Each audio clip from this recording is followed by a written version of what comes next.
Welcome to the Moms I Know with Sheila Walsh-Denton and Maria Anderson-Farner.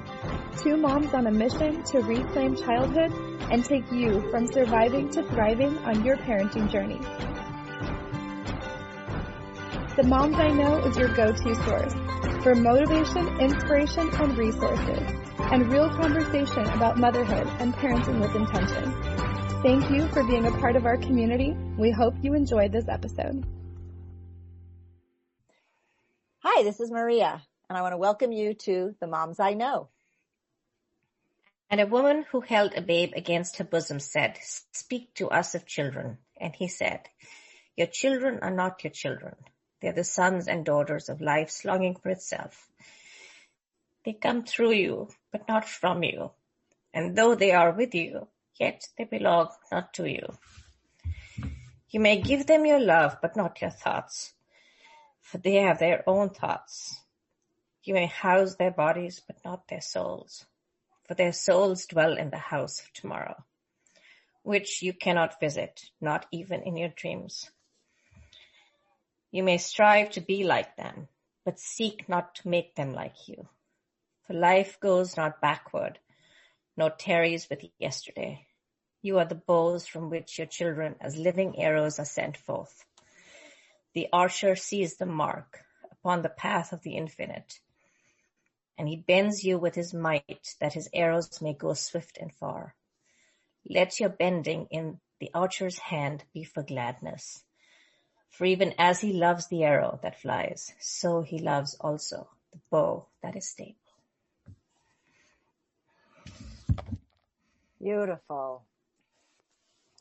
Well, today we have a very special guest, Schena Kinyon. And Schena, welcome and thank you so much for starting our episode today with that beautiful quote. Can you tell us a little bit about who that is by? And then we'll be talking about that. Yes, so this, I'm so happy to be here with you today, Maria. And this quote is by Kahlil Gibran. I grew up with my mom reading The Prophet by Kahlil Gibran. So I grew up reading his poetry. And as I've gone through life and growing up and raising my family, this quote still speaks to me loud and clear. And it's how I want to show up in the world with my children and how I attune to them. So beautiful. Yeah. So I want to introduce you a little bit, and this is so interesting because I think, Sheena, we're two sisters from different families where my grandmother shared the Prophet also with us as we were growing up, and my mother shared this quote with me when I went off to college, and it has been a pivotal one. So I think our synchronicities, there's so many of them, and so it's just delightful to have you today on the podcast. And so Schena Kinyon is a dear friend of my sister's, who is now also a dear friend of mine. And she is a mother of 3 beautiful, striving children. And she is a wife and a mother. And she also has her own parents close by. So she is kind of an amazing mother in all of its iterations. And she also helps her husband with his business, which we will also be talking about. And she is an amazing cook who really draws on her own cultural traditions and shares with women in her community in very deep and powerful women's gatherings. And so it's just delightful to have you here today, Schena, to talk about motherhood, to talk about marriages, to talk about communication. It's going to be fun to see where all we go. And the fact that our lives were brought together by my niece, who was caring for your children when they were little, is just an amazing story. So very, very lovely to have you here today. So I wanted to start off a little bit, if you would share a bit about your journey into motherhood, to America, to all of this as a wife and a mother. Yeah. So today, as you know, is my 53rd birthday. Happy birthday, Schena. Thank you. And this just seems to be the perfect place for me to be this morning, to be having this conversation with you. And I'm looking back this morning. I was, as my family wished me, I was looking back on the 53 years that I've been alive, and it's been quite a journey. And I feel ready now to kind of bring my voice into the world. I've spent all this time raising my family and just doing life. And I feel like there's something bigger that's moving through me now. But going back to my childhood, I grew up in India. My mom separated from my dad when I was less than a year old. And that's a whole story in itself, that she trailblazed, 53, 52 years ago in the Indian culture when divorce was unheard of. So I was raised by her and my parents and my grandparents and my uncles and my aunts. So for many years, I was kind of like the only child for 9 adults, So I was just, showered with love and attention, for so many of my growing up years. And then till my cousin was born 5 years later, and we became very close and grew up together as well. So, and then at age 19, I fell head over heels in love with now my ex-husband, and moved to England. And didn't finish my college degree that I was in the middle of when I lived back in India, thinking, I'll go to England and I'll, finish off my education there. But during those 19 years, I went to this really elite school in the town of Chandigarh in India, where my mother was also a school teacher. So so that was a lot happened in those 19 years as well, but fast forward to when I moved to England, and I then developed a career in the technology arena with computer programming. And then my son was born when I was 24. He's 28 now. So I was a young mom, a young bride, a young mom, having had a thriving career.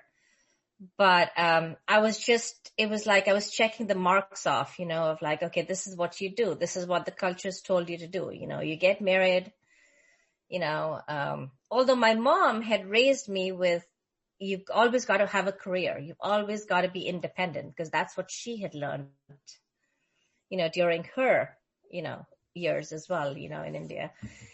And so that was always in the back of my mind. So I was trying to do all those things at the same time. I was like trying to be the career woman and the career woman, the mom, the wife, the everything. And it just didn't work very well.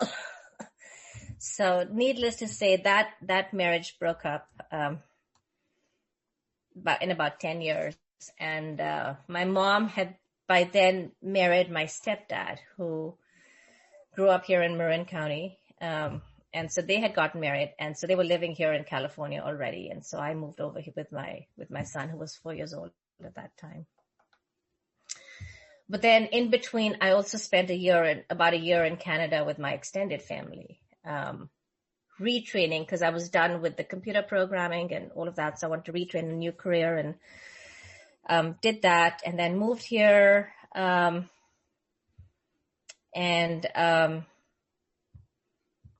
Was the single mom, successful career woman, independent, bought my own house, all the things, again, the check marks, did all the things that were right. But I'm glad I did it. There's nothing that I would do differently if I look back on it. And then in 1999, I met, when I had learned all of those lessons, because life throws you all these opportunities to learn from, John came into my life, and we got married in 2002.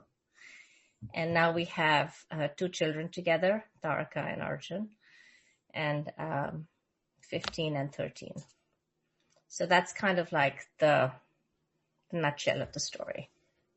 It's fascinating to hear you say, especially this, you did what was sort of expected, even though you were raised in a non-traditional, format.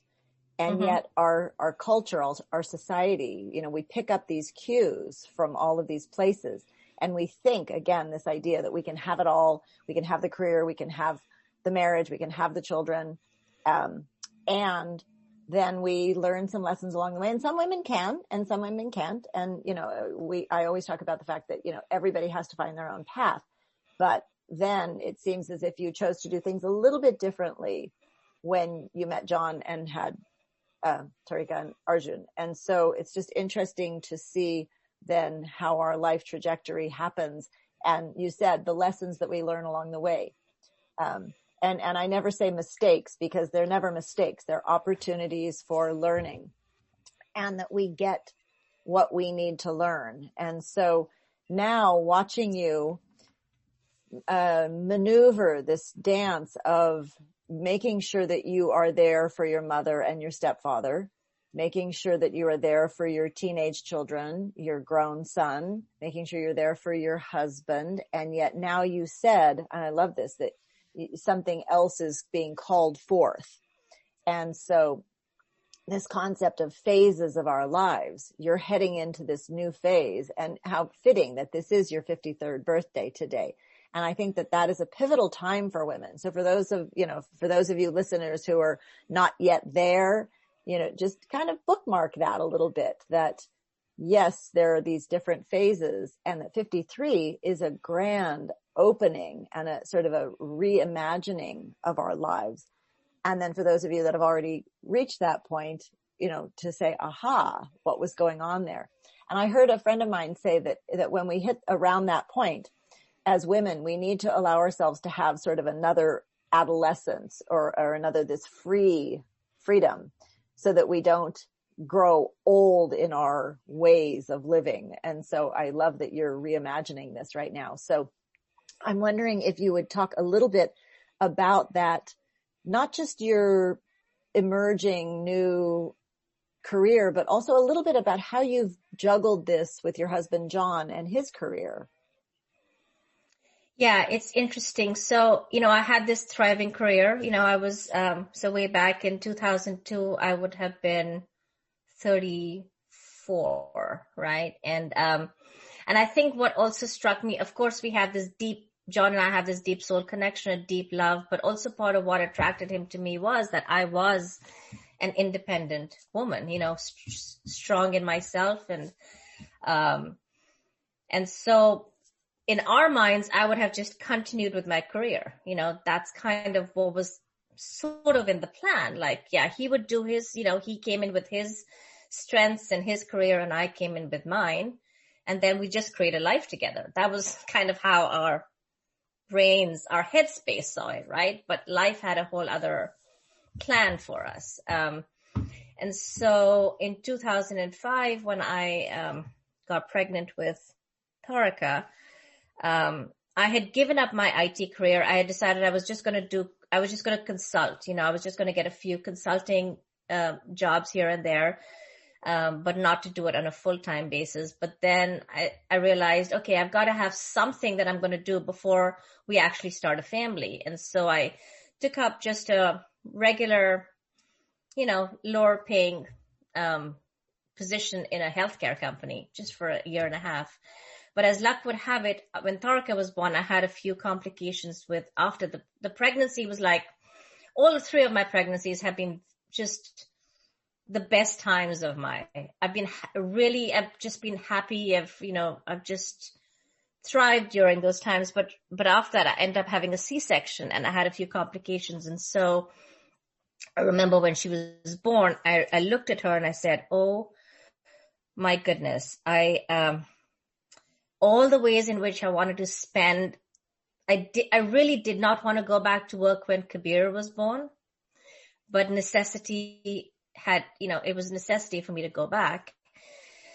And I really just wanted to be home with this baby. That's really what I wanted to do. And that's what we're wired to do as women, right? Like, we're wired to be at home and in community, taking care of our children. but I wasn't able to do that. Circumstances didn't allow at that time. But fortunately, I had my in-laws at the time to help raise him. But then when Tarka was born, I looked at her and I was like, oh my goodness, like I wasn't fully present for my older son in the ways that I would have liked to have been, because my career took me away from him. But I did the best that I could in the circumstances, and then of course, being a single mom as well. Again, I always had the grandparents around to help. But when she was born, I realized I just need to stay home. But how was I going to pull that off financially? Because obviously there's a financial hit that we all have to consider, right? Mm-hmm. And so at that point, John was just building up his work, because he was born to do this work of empathic communication and non-violent communication. And he was building up his work. And so it was the perfect opportunity for me, because I am very practical, and I live a lot, live in my heart space, but also very practical, live in my head space. And I can do the practical very well, So I said, I can run this on the back end of it for you. That way you don't have to hire other people to do it. And then we can be a team running this together. And so that's kind of what enabled me to have the flexibility of being at home. And just as Tarka was born, Kabir was going into middle school. And I think that's the point in time too. Our teenagers really need our attention, right? Almost more than right. when they're little babies. Well, they need it when they need it. They need it when they need it. Yeah, they need us to be there in that moment that they're ready to communicate. That's right. And each kid is different. And I've got 3 very different children. So I have to attune myself to the needs of each one at different phases, either different phases of their life, or whenever they need the connection. And then Arjun came along 2 years later. So now I had 3 kids. I was like, okay, I'll run the business. I'll run the house. I'll do all the practical stuff. But my highest priority was my children at the time, and, unfortunately especially if you're a young mom, you end up making all these mistakes. You don't come into motherhood. In the old days, you had community to help you with raising children, right? But, and even though I had the help of the grandparents, it wasn't quite the same. And so you make a lot of mistakes along the way, So I was determined not to, at least try my best to not make the same mistakes, second and third time round. But it's an evolutionary process. Parenting is just, you do it, day by day, minute by minute, child by child. And right. And we're all doing the best. Right. And we're all doing the best that we can. We're all doing the best. And I love that you said, that you learned and you made those choices, and you had the ability to go with that choice with the work that you were doing with John. And I know many women don't have, and you talked about the fact that you didn't have that choice with your first child. And so, that is something that I really think that the conversation needs to be more with young women today, of this awareness that you use the quote yourself, that we can have it all, just not all at once. Mm-hmm. And this idea that we don't have to be this superwoman.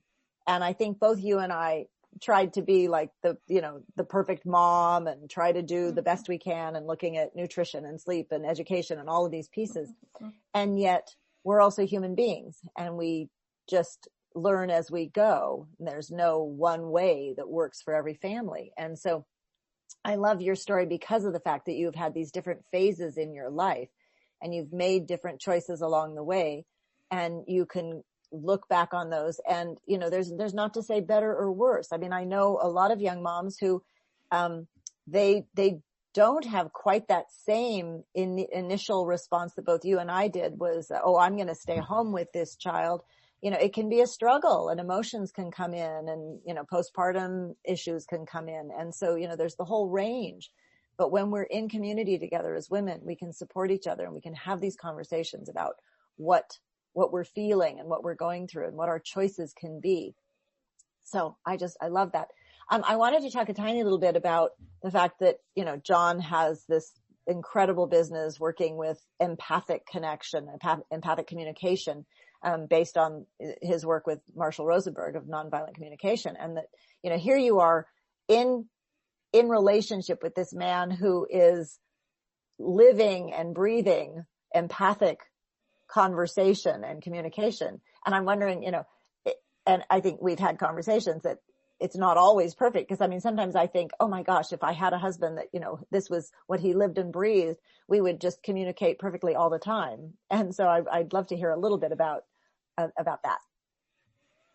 Yeah, it's been quite a journey. We've been together 22 years. And I think at the beginning of our time together, 22, February of 99 is when we met. Oh my God, 20. I've lost count now. Congratulations.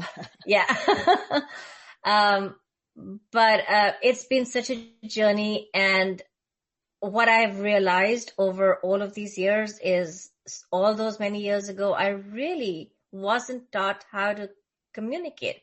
I was taught how to connect with other human beings, but I wasn't really taught how to effectively communicate and speak of my own needs and understand other people's needs, empathically. So it's been a wild journey. And to be perfectly transparent, John and I have had a lot of challenges as well, because we're very different people. We definitely have a larger purpose together in life, and we have a deep, deep, deep love, which is what brought us together in the first place. But from a communication standpoint, I think it's been a laboratory, it's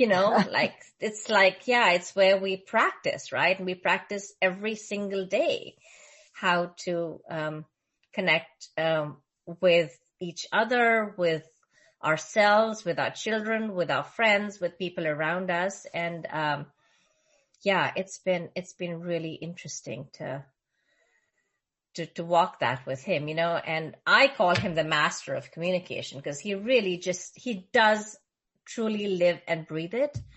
And yet it's been really challenging for me because, I think the premise of his work is to slow conversation down. So you really drop into your own needs. And one of the biggest pieces, and this relates to parenting, is to have self-compassion. Every moment you have to have compassion for yourself. Without that, you cannot have compassion and empathy for another one, And so, and I like to think really fast and speak really fast. And so it's been wild to be partnered with John, to create the team that we are now, and how we parent. And I just see how we parented the oldest child, because Kabir was 7 when John came into his life. Even how we parented Kabir was very different than how we parented Tarka and Arjun. How those principles of communication have now kind of they've imbibed it. But then just last night I was having a conversation with Kabir on the eve of my birthday, and we were just talking about how I have evolved as a parent. And one of the statements he made was, he says, parents really need to learn from their oldest child how to parent the younger ones, because you've experimented with us, right? And he says, if I had, if I saw that you were not parenting the younger ones, in a way that I liked, I would definitely have said something about it. So I kind of took that as a compliment of my evolution, and I'm still learning. So I just have to be really vulnerable and say, I still don't know, every phase and every step of the way is different, and every mother's journey, every father's journey is different. And we bring in our own life's experiences and childhood trauma as well, which is a big piece of it, right? Absolutely. Into our experience as parents. So anyways. Oh, what a compliment. And also what an amazing mama moment for you to have your grown son, your firstborn, to be able to say that and to see the maturity that he's displaying and his journey. And, we can't begin to think what each child's journey is. and that every step of the way is part of the making of who they are. And so that's just it's a beautiful story that you shared. I really appreciate you sharing that on the eve of your birthday, having that conversation with him. So that's so lovely. I'm also laughing because I think, I'm also a person that likes to talk and I can get emotional. And I think that sometimes that might drive me crazy if my partner was always, now let's just, okay, now what are you feeling? And yet that is how we have to practice. And that's why we call it a practice, whether it's a mindfulness practice or empathic conversation practice, that we are dropping down into that emotional realm or feeling realm and really being able to hear each other. So I really respect the work that he is doing, and I respect the work that you are doing together with that. And I also have heard from you that now you are ready to really branch out and bring all of these unique skills that you have honed in this, laboratory, as you said, of your entire life. You're the single mom to now the mother of 3 to the caring daughter as well, to the wife. And now you're saying, okay, here I am. I'm ready to share of this wisdom. I mean, you're at this point in your life where you're ready to give in a bigger way. I mean, you've been giving and giving. Oh, actually, I want to go there to another little piece first before we get to that point. You shared a story with me recently about at the end of this past year of, here we've been in pandemic mode for almost an entire year now, and you have been holding it together for your whole family, and your family has been really thriving through all of this, which is amazing because it's been such a difficult time.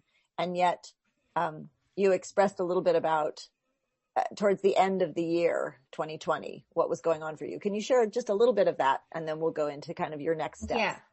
Yeah, for sure. So now we're, in the midst of this pandemic, 2020. It's not how we envisioned 2020 when we started off. And then we got into the pandemic, and I felt like, oh my goodness, I've been built for this moment, to take care of my entire family, my parents, my 3 children. There's 7 of us that I'm actually trying to take care of, plus the business, plus the home, so I think as women, we're just holding a lot, during this time. And all the cultural conditioning, all the systems are falling apart because all the messages that our culture has given us with regards to work, the conspicuous consumption, all of that, is the healthcare, the education system, everything's falling apart. So it's landing on the shoulders of really the women of the homes, unfortunately. And we're told, again, the message we're given is, you can do it all. You just, and now you have your kids at home,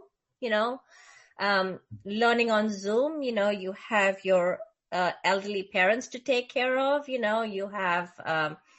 have work to go to, you have meals to cook, you have all the logistics to take care of with regards to family, because for some reason that always lands on, the shoulders of the emotional burden of it lands on, and we're wired to nurture and take care of. But it comes so naturally to us that we don't realize how much we're actually caring.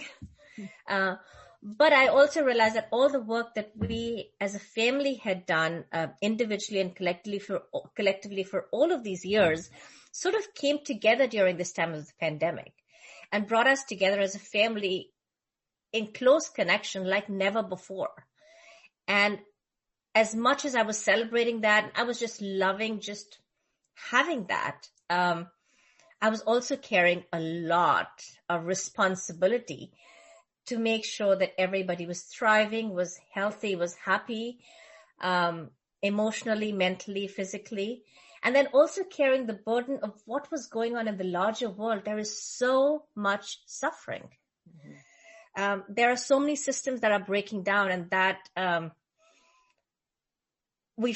cultures try to ignore it, but we can't ignore it anymore. It's right. It's front and center now. We have to if we are going to survive as a species, we have to look at these systems that are breaking down so we can rebuild them. So anyways, on an individual basis, on a familial basis, on the level of just the global, there was a lot that women were carrying. And so we went through Christmas and we went through New Year's and we had the best Christmas together as a family. And I think this was right before the insurrection happened at the Capitol on the 6th. And I was like thinking to myself after New Year's, oh my God, I would just like to get past the 6th of January, past the Georgia elections. Mm-hmm. I was like literally just one day at a time. I just need to find a way to feel a little calmer about what's happening in the country. And so we were inching our way towards that. And then the insurrection happened the 6th. And I had a complete and utter meltdown because I just realized that I was caring so much that I had to be so compassionate for myself, that I had carried so much for so many people. And I looked at my family and I'm like, they're really thriving in so many ways, emotionally, physically, spiritually. But I had a lot to do with it. And I realized that I wasn't the only woman. There was so many of us that were in the same boat together, So I think that moment I just realized, oh my God, I've learned how to ask for what I want. And so I spoke that to my family. So I had the meltdown for about 24 hours. I retreated and then I spoke it to them. I said, I just need time and space, to just process all of that has happened in the last, 8-9 months. Yes. And not just that, whatever I have been leading up to my entire life, kind of culminated in that moment. And when I asked for what I wanted and I gave myself enough compassion and I came out of that place, this bigger thing that's moving through me started to happen. And the signs just started to show up like incessantly. Yeah. And then it got to a point where I couldn't ignore, like, okay, there is something bigger than just my family and just myself that I need to bring out and use my voice in the world for, So that's kind of what had happened. Yeah. It's actually amazing that this incredible transformational crisis that you moved through it in just a couple of days, where for many women, we need to, unfortunately, it takes quite often this crisis happening where we really literally melt down or we realize how much we've been carrying. And I think that's the piece that I just keep hearing from woman after woman after woman, that, we've been trying to do it all and we've been trying to hold it all. And I think the pandemic really has just amplified all of this. I mean, Sheila and I have been seeing this pace quickening for the past several decades. And so, this awareness of we really need to all slow down. And then the pandemic was this huge, global slowdown.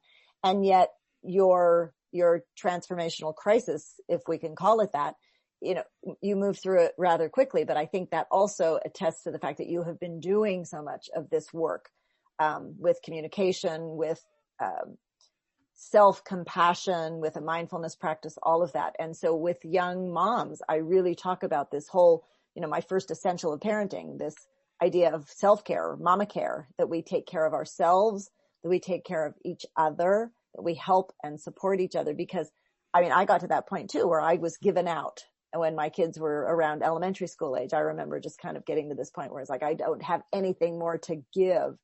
And so what we want to do is try to help people, especially women, not get to that point of crisis, but to be working through it. And so this really speaks to this next phase. And you talked about the fact that so many messages were coming to you, and now you are being called forth to help serve other people, other women in this way. So tell us a little bit about where you're headed. Yeah.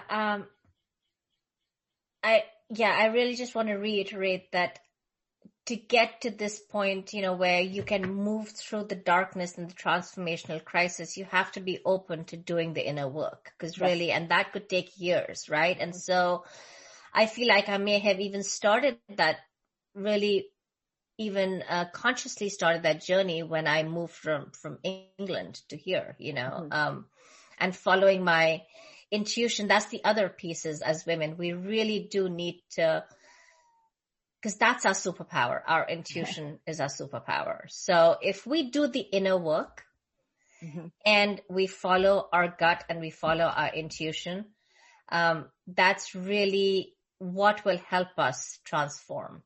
And if we can transform, then we can help our children and we can help everybody around us, our husbands and our partners. And I've been very fortunate to have very supportive, my parents are hugely supportive. My children are hugely supportive. I'm married to this wonderful man who just supports everything that I dream up, So I think what's really coming through me now is to create some kind of a safe container where we as women empower each other. We, through these last 50 years, where it's become such an individualistic society, where I come from a culture where you grew up in community, and this whole idea of the nuclear family that has taken, centerpiece in the Western culture, is not sustainable. It's just not sustainable. And I think what happens is we get into the scarcity mindset of, there's not enough resources for everybody, right? So women feel that they're in competition with each other for limited resources. Well, that's far from the truth, because that's the mindset that has contributed to all of these structures breaking down, and I think we as women the movement started, we've had the suffrage movement, we've had all of these, that it's already started where the women are the superpowers, and I shouldn't even say women, I should really say the feminine energy, It's bringing forth the feminine energy. And as women, we really cannot be in competition with each other anymore. We're in a place where we really do need to support each other every step of the way in whatever arena of life it is. So I feel like what's coming through me is to create somewhat of a safe container where women can come and be honest and vulnerable and authentic with their stories, because the more stories that we tell of our lives, the more we empower other women to step up and say, oh my God, I had that traumatic experience as a child too. And I didn't have the courage to work through it, or I did have the courage to work through it. And look where it's brought me, whatever your story is, there's no right or wrong, but you got to come forth with your story. And my experience in my life, I see my mom doing this now as she's writing her story and telling her story. And she has impacted thousands of women across the world that she taught through, high school. That when she starts to tell her story, it empowers so many others. So it's like this ripple effect.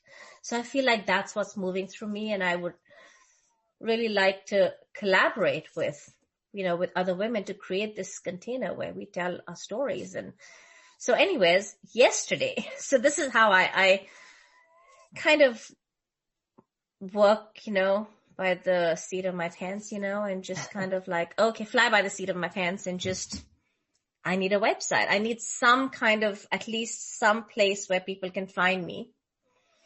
So, for lack of a better term, I'll say brand, it's not really it's your brand. My work in the world, right? Chai with Scheena, because the chai piece, the drinking, the sharing stories over a cup of tea, right? That's across so many cultures, right? But at least that's how I grew up, and that's my comfort, is my cup of chai. And John and I have done a lot of healing together in our relationship, in our family, over the ritual that we created over a cup of chai, every morning. And that's really, it transformed our relationship. So my association with that is creating that container. And so chai with Scheena, that's what it is. I love that. Now. And the chai representing, this bringing together of these different spices and flavors and ingredients, the warming quality, the bringing together, the drawing the community, the ritual of it. I mean, there's so many things that you have incorporated in your life. The nutrition piece, how it is such an important way to start a day. And then of course, we haven't even talked about your love of incredible nutrition and food preparation and the way in which you bring it to the world. So I will just invite our listeners to follow you at chaiwithscheena.com and really explore where you're going with that. And I also love the fact that this has been the first interview of our season 4, which is Real Moms, Real Stories. And you address that so beautifully. This is in the sharing of our stories, in the getting vulnerable, in the not hiding anymore in the shadows. My parents' generation was this, everything is fine. You just carry on. And I mean, there is something about that, the stoicism, the carrying on that is so important. But I think our generation now is also saying, okay, we can also be vulnerable. We can share these stories because we can heal our stories. We can also make sure that any dysfunctional types of things can hopefully be brought to light in this generation so that we're not continuing to carry these things on into the future generations. If we're going to make a change in our humanity, we have to bring these things to light. We have to look at our shadow side. And so I really appreciate that you've encompassed all of that in our talk today. So before we wrap up, I'm wondering if there's any other part of what has been going on in your life that you want to share with our listeners, or if you feel that we've covered everything and we've talked about how our listeners. God, I think we could talk for hours together, right? We have so much to talk about. But when you were talking about the piece of, the women gathering, I also want to say it's how I want to model sharing, your life experience and your stories for my daughter, and not just for my daughter, but for my sons, because if we're teaching our sons to not be vulnerable, right, then it just perpetuates, right? It just perpetuates that. So I want to model that authenticity and that vulnerability for my children, and I think if we do that as moms, then we're just laying the ground for a better world ahead of us, because the world is so broken in so many ways. And I think in large part because we're not acknowledging all the trauma that we as human beings, that's just part of the human condition, right? The trauma and the suffering, and how do you move through that to get to a better place? So really for me, modeling it for my children, I think as more and more stories come out, like the stories that I have to tell, the stories that my mom will tell, the stories that all of my friends will tell, I think hopefully will empower each other, Yes. And then we don't need to be in competition anymore, because as John says, we all have the same universal needs, right? Yes. The same needs, the needs for safety, security, love, connection, right? How we get them met, our strategies are all very different, and it really just boils down to how much inner work we're willing to do, how much courage we can have in ourselves to do that inner work, and if I knew at age 15 what I know now, I think my life may have taken a different trajectory, and I just hope that my kids at younger ages are having that awareness, that emotional awareness, yes, the emotional intelligence. And I think it's really almost our responsibility to raise our kids with more emotional intelligence, so they can work through the challenges of life in way better ways, than our generation did or our parents' generation did, because we evolve and that's how we evolve as humans. Yes. So thank you so much for sharing all of your words of wisdom. So, all of you listeners out there, you can find Schena at chaywithschena.com. And then Schena, you're on Instagram.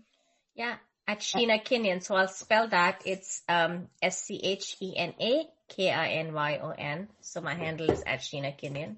Great. Yeah, follow me there. All the food stories are on there. I know. Oh, I love the food stories, which we didn't even talk about. But yeah, for those of you that are intrigued by that, oh my gosh, the most gorgeous, gorgeous meals. And so I'm looking forward to sitting down in your backyard or my mom's backyard sometime in the near future and having that chai together.